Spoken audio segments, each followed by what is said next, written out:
thanks for again this collaboration. Who this training is for? If you want to feel more confident about yourself, you experience self-doubt after a career break. This career break can be sabbatical or due to some health reasons or just for discovering yourself, or it could be linked with your maternity leave, whatever. We've seen that especially during the career break, we are having more self-doubt than the other times. If you are sick of procrastinating because you're afraid of not being successful, and if you are ready to stop sabotaging yourself, is the place and time to be here. And my promise to you, I will try to deliver as much as value in this webinar in 60 minutes. Of course, the topics that we are talking about, they are really, when we go deep dive, they can be really personalized topics, but the techniques, some of the techniques or some of the things that I am teaching you in this webinar, so you can apply on yourself, or you can come with an awareness, so it can be a starting for you to remove your blocks. I'm a mindfulness teacher, leadership and career coach. I have 12 years experience in corporate, international brands and leadership. I manage brands and lead professional teams in multinational companies such as Danone, Hayat Company, Diageo and Red Bull. I manage more than 10 brands and I work with different cultures all the time, and they really help me to come to where I am right now, because in working in many years in marketing, we always, when we have a brand, it has vision, the brand has personality and a character, and you always need to understand the consumers that you are talking to, what are their pain points and what is my solution. So it's very similar to coaching, I think.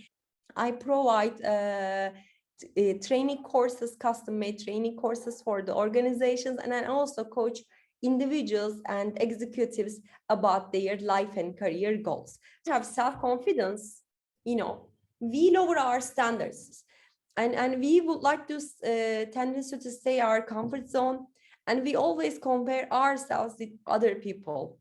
Talk about 4 pillars of self-confidence. So competency is something that related with our knowledge. When we just started a new job or we just change our position, we have a tendency to feel less confident because we are new to that role, we are new to that position. But as the times go by, as we experience on the job trainings and as the times go by, we can increase our competency. So alone does not guarantee self-confidence, because it's just one of the cornerstones. Most of the time, when I'm working with my coaching clients, especially if they are 3-4 years in the same role, after 1 year, we most of the time we feel like I'm competent enough for this role. Most of the time, I don't like generalizations, but after 6 to 1 month, and after 2 years, you feel grounded in your company. Most of the time, you know your colleagues, a little bit more know the culture. So this is my experience, of course. But what I've seen, people after 3 years in the same company, they feel they are competent, they know it, they know how to work, how to do things, but when it comes to self-confidence, they are not self-confident enough, because the three other cornerstones, mainly their belief system, give them not feeling good enough feeling. So competency is always something that sometimes easy to develop, but if we don't change our belief system, how we see things, competency is not enough. I want to say this is the reason of most of the experienced professionals still don't feel self-confident in their roles. They work 10 years, 12 years, and they are still working for their self-confidence. Because this is not only related with competency, but of course, when we just started something new, competency plays a crucial role. So we just need to keep this in mind. This competency, especially, it's really crucial when we just started something new. And it's understandable. If you don't know how to do things, we may have a shake in our self-confidence. And the second thing is, I would like to talk about as a cornerstone here, how we perceive other people, how we see them. You know, do you perceive others as perfect human beings, or do you think always other people are superior and you are the inferior person? Especially, when it comes to public speaking, most of the time is I think it's the second biggest fear in the world, is speaking in front of the public. It's the second biggest fear of everyone.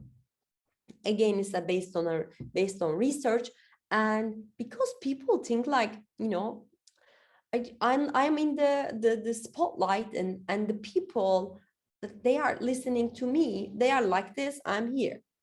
So we just need to remind ourselves like we are coming from the equal space.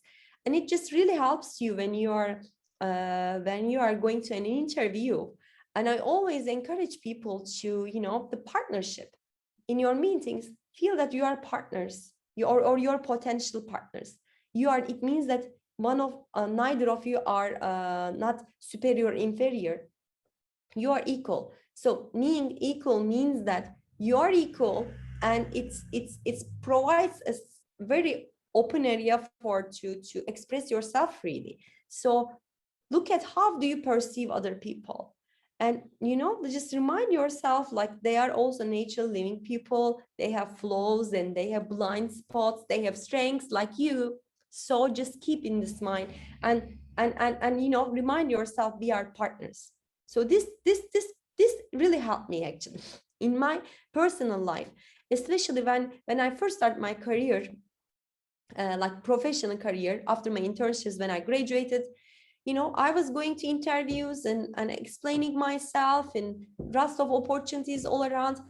And one day I just, like, when I'm waiting in the interview room, when before the HR manager came, I just asked myself, like, why I do feel like this?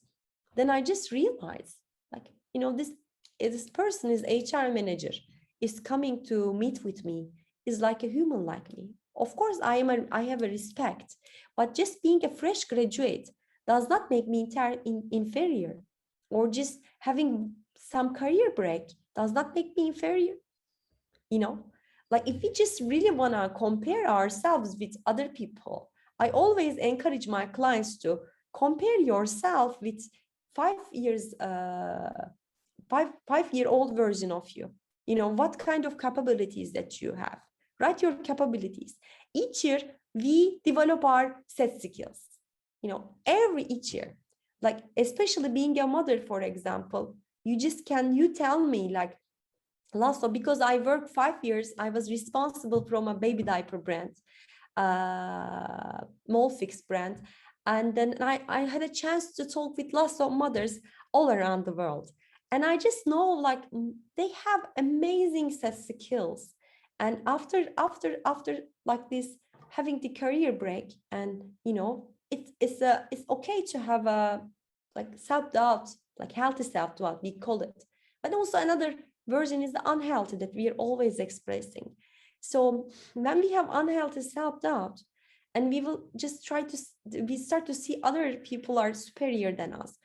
I want to emphasize this point, because I really believe that when you think about your audience, or think about other side, just remind yourself, when you have the fear, when you feel like you're not good enough and you don't feel superior, just think about as other person, that other person has a life story like you are. And third thing is the size of the situation. For example, it really feels different when you are talking to 10 people or 500 people. Of course, it feels. Or if you are talking to 10 people that that you are familiar with, or if you are talking with 10 people, just you haven't known anything about them. Like, the confidence is linked with size in the context of the task. And they're all subjective, by the way. This is all how you see the things right now. For example, the things that made you scared 5 years ago, right now, you may feel brave about them. It's understandable. So the size of the situation is really matters, and it's also subjective. So don't try to compare yourself with other person. Just don't tell that this person looks very confident when in this situation, but I'm not looking very self-confident. Please, like, size of the situation, how you perceive it is also unique to you, you know, not you are not looking through the eyes of the other person. We just need to remind ourselves. So right now we spoke about the competency, how we perceive other people, size of the situation. And we are coming to the crucial part of the final part of our topic that we will more focus on is personal belief system. Our beliefs like a lens or eyeglasses, you know. If you have dirty eyeglasses, and when you are looking to the world around you, you don't see properly. You don't see the real, you don't see the beauty if they are not clean enough. And it's a lens, you know. The beliefs are act as a lens through which you see the world, can either encourage or discourage confidence. If they are bright, if your lenses are bright, clear, you see the reality. But if they are distorted, if they are filtered, and the filters are most of the time these limiting beliefs, they don't discourage you. So encouraging beliefs are empowering beliefs. Discouraging beliefs, limiting beliefs. When you just started something new, when you are getting out of your comfort zone, it's a moment that you may have doubts about yourself. You are going to an interview, when you first started to revisit your resume, when then there is a new job in your company, and you see that and you want to show yourself, I am here, I'm a candidate for this role. Just the moment that you can have a self-doubt is healthy. But if it keeps you stuck, and there is a problem, we need to become observers our common daily thoughts and the beliefs driving these thought patterns. Don't forget, the more you aware of your limiting beliefs or saboteurs, your doubts about, the more aware, and the more you challenge them, the more you started to hear the voice of your appreciator, your inner cheerleader. It's amazing. Thank you very much. Have a great day, everybody.